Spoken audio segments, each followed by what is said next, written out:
Hello, I'm Jen. Welcome back to my channel, Literary Love 123, where I combine my master's in English with my passion for the horror genre to talk about the books that I read. Today's video is a tag video.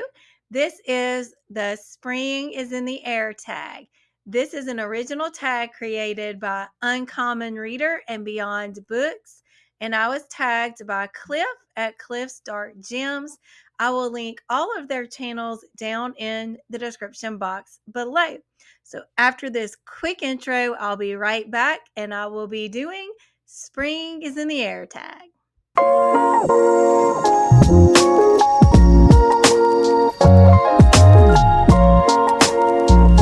There are 10 prompts in the Spring is in the Air tag. I am not going to get all of the books off the shelf that I'm going to talk about, but for the ones I don't show physically, I will pop up pictures for. Prompt number 1, Spring Chicks. Name a book that made you feel warm and fuzzy. Horror actually is a comfort for me. And this may seem a little bit, unusual, but a book that makes me feel warm and fuzzy is The Exorcist by William Peter Blatty. Also, the movie makes me feel warm and fuzzy because we have just such a comforting character in Father Karras, and the way that he does everything that he can do to be able to save Reagan from the evil that has possessed her. It just makes me feel warm and fuzzy and comforted. Prompt number 2, April Showers or Spring Showers, a book that is set near, in, or on the water, or that has the word water in the title. And I chose The Fisherman by John Langan. That is my favorite book of all time. And it is a book about folklore and legends and grief and what someone might do in order to have a reuniting, even if just for a few minutes, with a loved one that has passed on. And there is a lot of water in it. Okay, prompt number 3, a spring break. Talk about a time you took a break from reading and why. I never really taken a break from reading. There may have been times in my life where I could read only a certain amount of time. For example, when my children were younger or when I got really busy with other things in life. However, I'm a teacher, so even if I wasn't reading as much for pleasure, sometimes I was still reading as part of my job. So I've really never taken a break from reading. Prompt number 4, Swallow's Homecoming. A book or an author you always go back to for comfort. Stephen King. He's my comfort author. Prompt number 5, Blooms. A book that started slowly but blossomed to be one of your favorite reads. That one, I had a book in mind and now I forgot what it was. We'll come back to that one if I remember. Prompt number 6, Eggs in a Basket. 3 books you want to read this spring. 2 of these books are on my April TBR. It is now April 15th, and I haven't read either one of them. So I don't know if that's going to happen in April, but it's going to happen sometime this spring. And the first one is Private Rights by Julia Armfield. This is a reimagining of King Lear by the same author who wrote Our Wives Under the Sea. The second book is Blood on Her Tongue by Johanna Van Veen. She wrote My Darling Dreadful Thing, which was one of my top 5 books of 2024. And then a book that I just picked up over the weekend, and that is Fever House by Keith Rawson. So I hope to get to all three of those at some point this spring. Prompt number 7, Green Pastures, a classic that never gets old.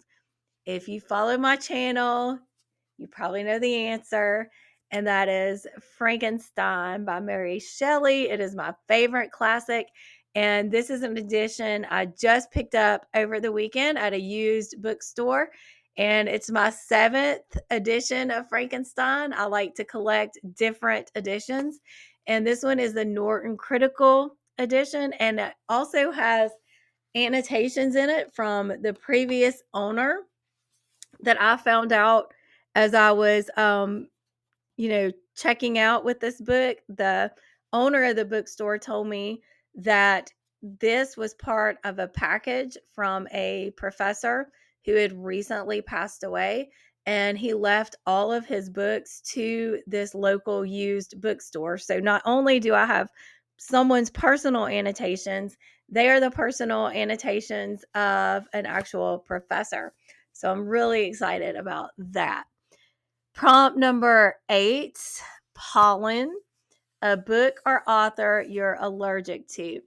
The Sun Also Rises by Ernest Hemingway. I get why people enjoy this book. I get why it's an important work. I get why it's a classic, but I had to read it in my American Lit course in grad school, and I just did not enjoy it at all whatsoever. Want nothing ever to do again in my life with The Sun Also Rises. Prompt number 9 is a bonus prompt, Equinox. Find 2 books on your shelf that have the exact same number of pages and talk briefly about them. So the 2 books I chose, they don't exactly have the exact same number of pages, but they both have, around 450. So the first one is Lost in the Garden, and I just thought that was perfect for a Spring is in the Air book tag. We have the flower crown here. We have, my flower crown I'm wearing. And let me just read to you the synopsis of Lost in the Garden. I read it last summer, and it's one of those books it's really hard to talk about. So for time's sake, I'm just going to read the synopsis. Like an old wives' tale, like a piece of wisdom passed down through generations, which no one questioned or even thought about too hard. Like folklore, it was just something everyone knew, a rule to be followed. Don't go to Almondby. Heather, Rachel, and Antonia are going to Almondby. Heather needs to find her boyfriend who, like so many, went and never came back. Rachel has a mysterious package to deliver and her life depends on it. And Antonia, poor love-struck Antonia, just wants the chance to spend a day with Heather. So off they set through the idyllic yet perilous English countryside in which nature thrives in abundance and summer lasts forever. And as they travel through ever-shifting geography and encounter strange voices in the fizz of shortwave radio, the harder it becomes to tell friend from foe. Creepy, dreamlike, unsettling, and unforgettable, you are about to join the privileged few who come to understand exactly why we don't go to Almondby. This is like a fever dream kind of book, perfect for spring and summer. And the other book I want to talk about is The Good House by Tananarive Due.